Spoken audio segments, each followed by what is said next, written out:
Hey Aries, how y'all doing? Welcome. We're going to be taking a look at the second half of the general reading today.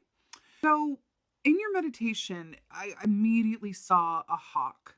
Very strong hawk energy. It feels very King of Swords, your energy for the second half of the month. I saw this hawk come into the forefront and then sort of position itself like it was within a larger structure where it could observe without itself being observed.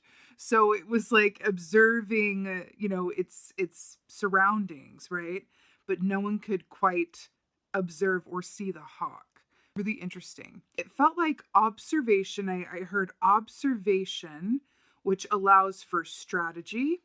And it feels a lot like, again, like I said, this King of Swords energy, which is very much about being able to see things very clearly, and then sort of like a chess game, being able to know what, having the gift of information, right? The information that is, achieved through observation, right? And patience and kind of taking a step back. Remember, hawk energy is about, it's very Two of Wands energy, right? It's very much being able to see the larger picture and the smaller details of something simultaneously and equally as well. Hawk is like major superpower energy when it comes to being able to visualize and see and discern and know and plan and all of these things. Hawk is the king of information, right? Or the queen of information, depending on how you want to look at it, right? But I'm going back to this King of Swords, which is why when we think about the King of Swords energy as well, he is someone who sees everything but says very little. It's very, I always equate him, and I don't know why. I think I know why. In one of the decks, the King of Swords kind of looks like him. I always think of Ned Stark from Game of Thrones.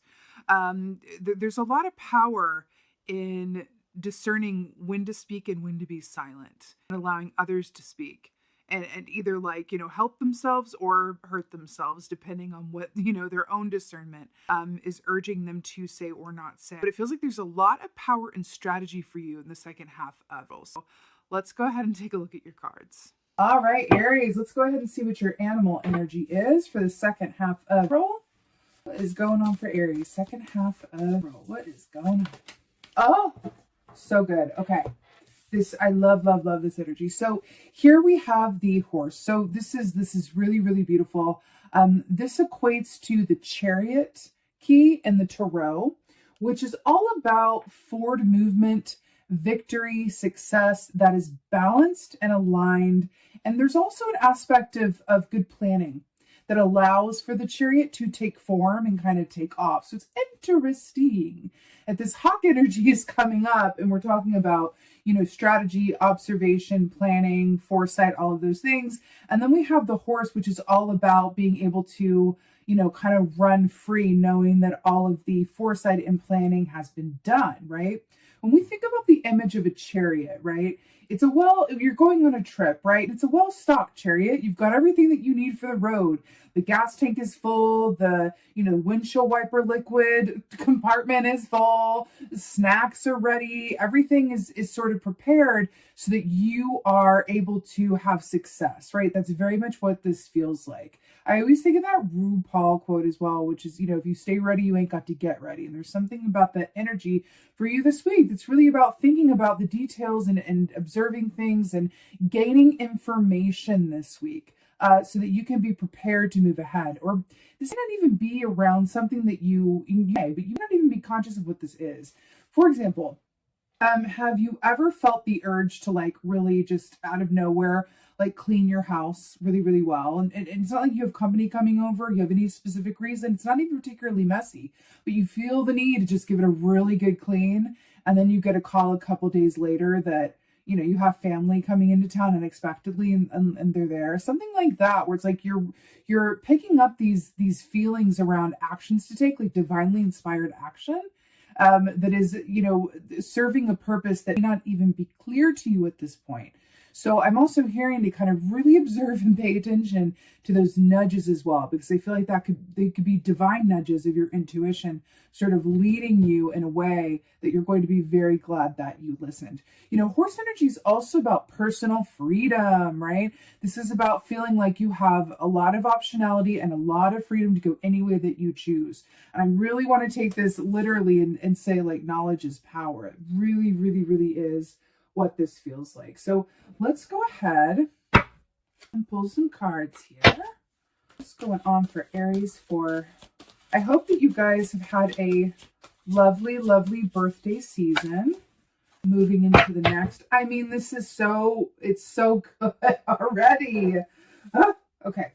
So we have the Dreamer of Swords here. So, you know, this is really, really brilliant, actually, because this equates to the Knight of Swords. So it's brilliant, right? Because when we think about it, Knight of Swords is about information.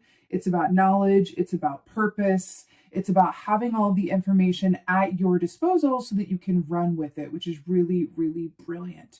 You know, another aspect of this as well, which I find really, really interesting, is the fact that how it's shown here is she's standing like above water, and kind of all of this water is like coming to and through her. She's got this trident here and the moon, which is a symbol of intuition and intuitive insights. And we're talking about divinely inspired information or knowledge, right? So this is interesting.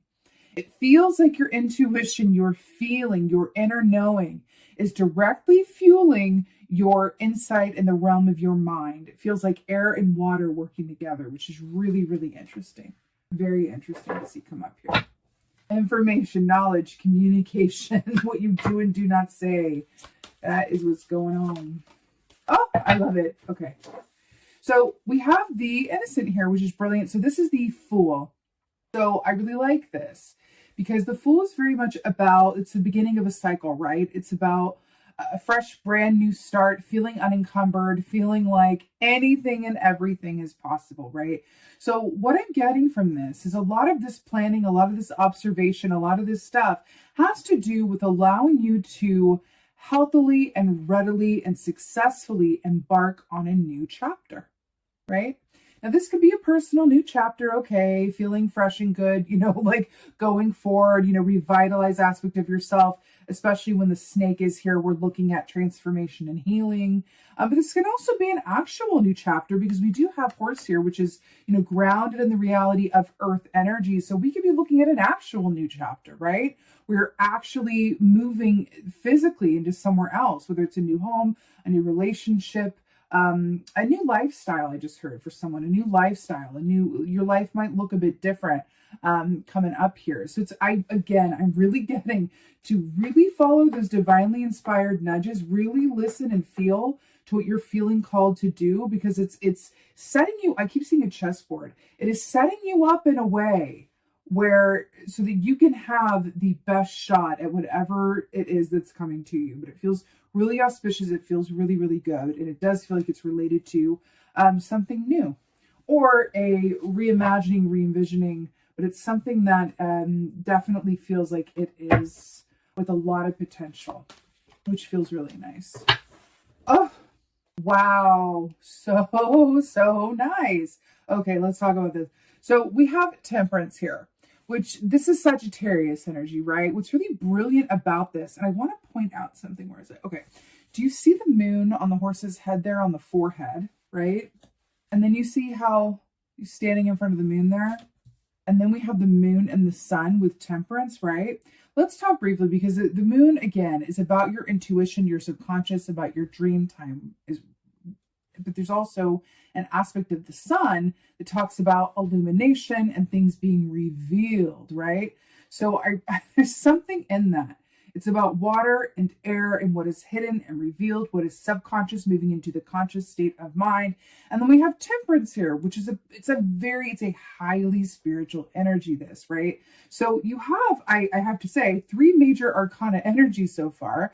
which speak of something destined and fated, right? It's not arbitrary. It's not a minor. It's not something that can necessarily be changed if you're not a fan of it. It's something that is, with any destined path of yours that has been embodied by your choices and decisions.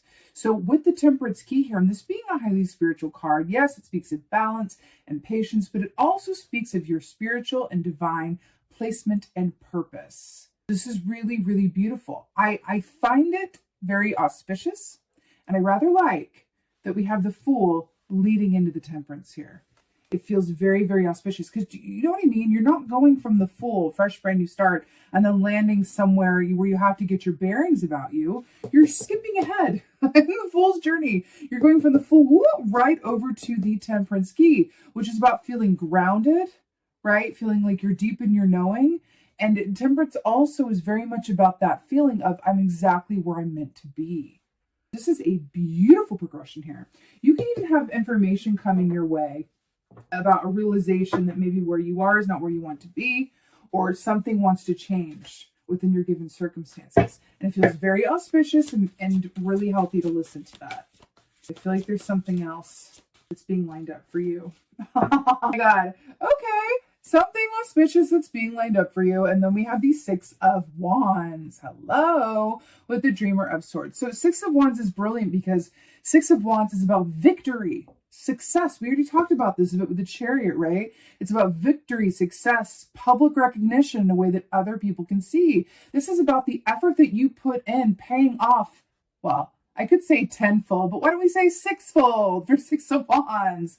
Also the wands are about the actions that we do or don't take, usually around the work that we love to do, right?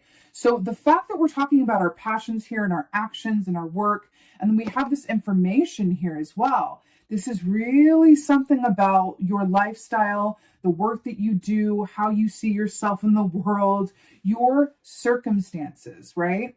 I feel like you are being made aware of some changes that want to take place or potentials that have come to you. Maybe they're offers that are coming through. Maybe it's an idea you had in a dream. You're like, oh my God, I feel like I should really look into that line of work. I really should look into that potential opportunity area. Or, hey, I should sign up for that dating website, whatever this is.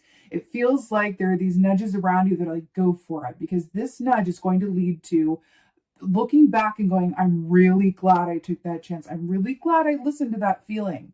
There's something about this information that's coming through to you. I think it feels to me through either subconscious or intuitive way, right? But it is clarity through communication, is setting you up for success in some way, shape, or form. It's like, hey, go this way, go this way. Trust me, you're gonna want to do this. But it feels good. It feels really, really good. Let's get it clarified for the Fool here. Wow. Interesting. So we have Justice here, another major arcana, but it came up in the reverse. So let's talk about this. So Justice, to clarify the Fool. Justice, traditionally speaking, it is Libra energy, right? It's very much about everything being exactly as it should in terms of the legal system or fairness, right? Lady Justice is blind type deal. The fact that this came out in reverse with the Fool, in reverse, Justice is about things not being fair, right? Things not going one's way, the underhanded situations or people involved that are not necessarily known, things kind of being imposed upon a situation or a relationship that are not necessarily of the highest and best good. It's a bit swarmy. So what's really interesting and what's taking me as I look at these is, do you see how the snake is kind of like, it looks like spewing venom over on this like upside down Justice? I feel like what this new chapter is about, it's about realigning you to situations and potentials and circumstances, etc., that are more, not only more fair, but I feel like they're what you actually deserve. I feel like there's been something in your past here that was unfair or was less than you deserved. Again, whether this is a work situation, pay situation, relationship, whatever that is. But it definitely did not get what you deserved. And it feels a bit like, like you were off your highest and best path a bit. And I feel like this is a realigning. This is a realigning. It's a brand new start, and things, I'm hearing something very specific around you being called to believe that things can be different for yourself. Oops, I just knocked the camera as I said that. That things can be different for yourself, that things can, go better, differently than they ever have before. And I feel like that's what the Fool is asking you to sort of adopt energetically and mentally, that things can go better, things can be different. There are potentials that I've yet to experience. It doesn't matter what age you are or what your financial situation is. Watch the universe work. When you really take on that beautiful hawk energy that I'm feeling, along with this personal freedom of the horse and liberation, and say, I am absolutely worthy of everything that I desire. And I welcome that to come away in whatever form is in my highest and best good. And watch it work. Watch it work. Okay. But there's something here around trusting that, you are due and you are absolutely able to manifest and experience situations, places, things, and relationships, all of the above, your experience, right, of things working out as they're meant to within your highest and best good in a fair and just way. You are worthy of that, and it's absolutely a potential here for you. Temperance. But again, I feel like this is being manifested through you following these feelings that you're guided to take. Some which might ask you to go outside of your comfort zone, by the way. It's usually how it goes. And here we have the Knight of Pentacles, and on the bottom of this deck, the Fool is here again. Just want to show you that again. Major energy in this reading. So Knight of Pentacles do clarify temperance. I'm really obsessed with this. So the Knight of Pentacles is a favorite knight because, again, more earth energy here, right? The Knight of Pentacles is all about taking your time getting to where you're going and know that the seeds that you've sown will bear fruit, right? And then we have her standing on this earth here. So it's beautiful earth energy. Well, why I really love the Knight of Pentacles is he can take his time getting to where he's going. But once he arrives, he's not going anywhere. He's not going to change his mind. He's not going to get bored because he made really, really, really, really, really, really good and sure that he wanted to be where he's going, right? So that's a beautifully supportive and secure energy that I'm picking up here. What I'm getting with this, with all this earth here, with the temperance, remember, this is about that feeling of I'm exactly where I'm meant to be. And then we have the Knight of Pentacles who takes his time getting to where he's going. But then when he arrives, he's never going anywhere, right? Why do I feel like I'm looking at a forever home or a forever relationship or a forever new way of being, forever new lifestyle? Wherever you're going within this shift and this movement forward, it is really setting you up for a reality that is going to be long term. Nothing's forever, right? We all experience death, right? But long term. It's for the long term. Feels really important to say for some reason. I feel like there's a certain energy in this that goes like, oh, but nothing ever lasts. Or like, is this too good to be true? Or, is that really going to like be different than anything I've known before? Or there's some belief system that wants to be culled away. And I kind of feel like Spirit is coaxing you forward, extending a hand to you and going, come on this way. It's okay. Like we're really setting you up and leading you down this path that is going to result in you having a life that you have never quite experienced up until this point in surprising and profound and wonderfully abundant ways. The second half of April feels like this is where the information is coming in. And you're being alerted to I'm hearing that song from Sister Act, Wake Up and Pay Attention. If you want to be somebody, if you want to go somewhere, you better wake up and pay attention. That's what this feels like. It really does, Aries. It really, really, really, really does. Okay. Let's go ahead and get Oracle for y'all. I am using the Divine Feather Messenger Oracle today because I'm feeling like it's really good for spring. So let's see what's going on. A little sweet note to end on here. Darling Aries. Ooh.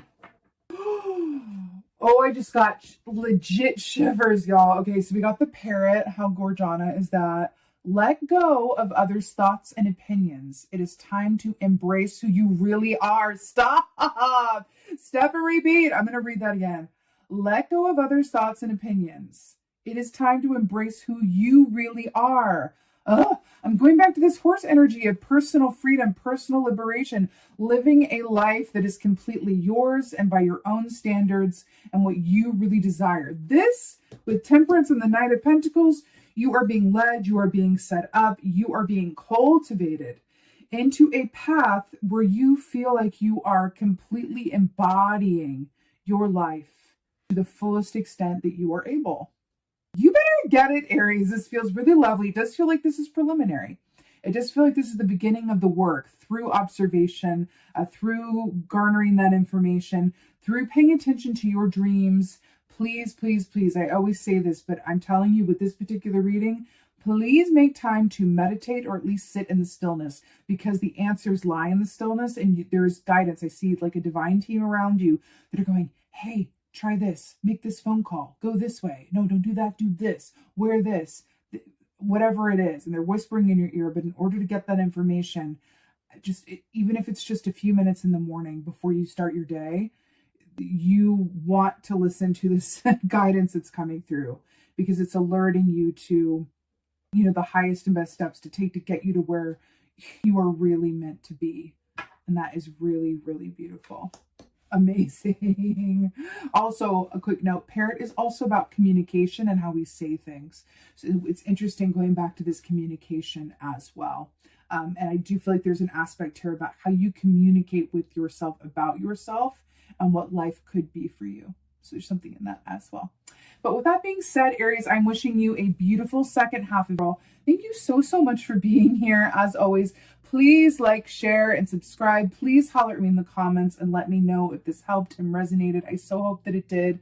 And with that being said, as always, and most of all, thank you for being you, and be well. Until next time.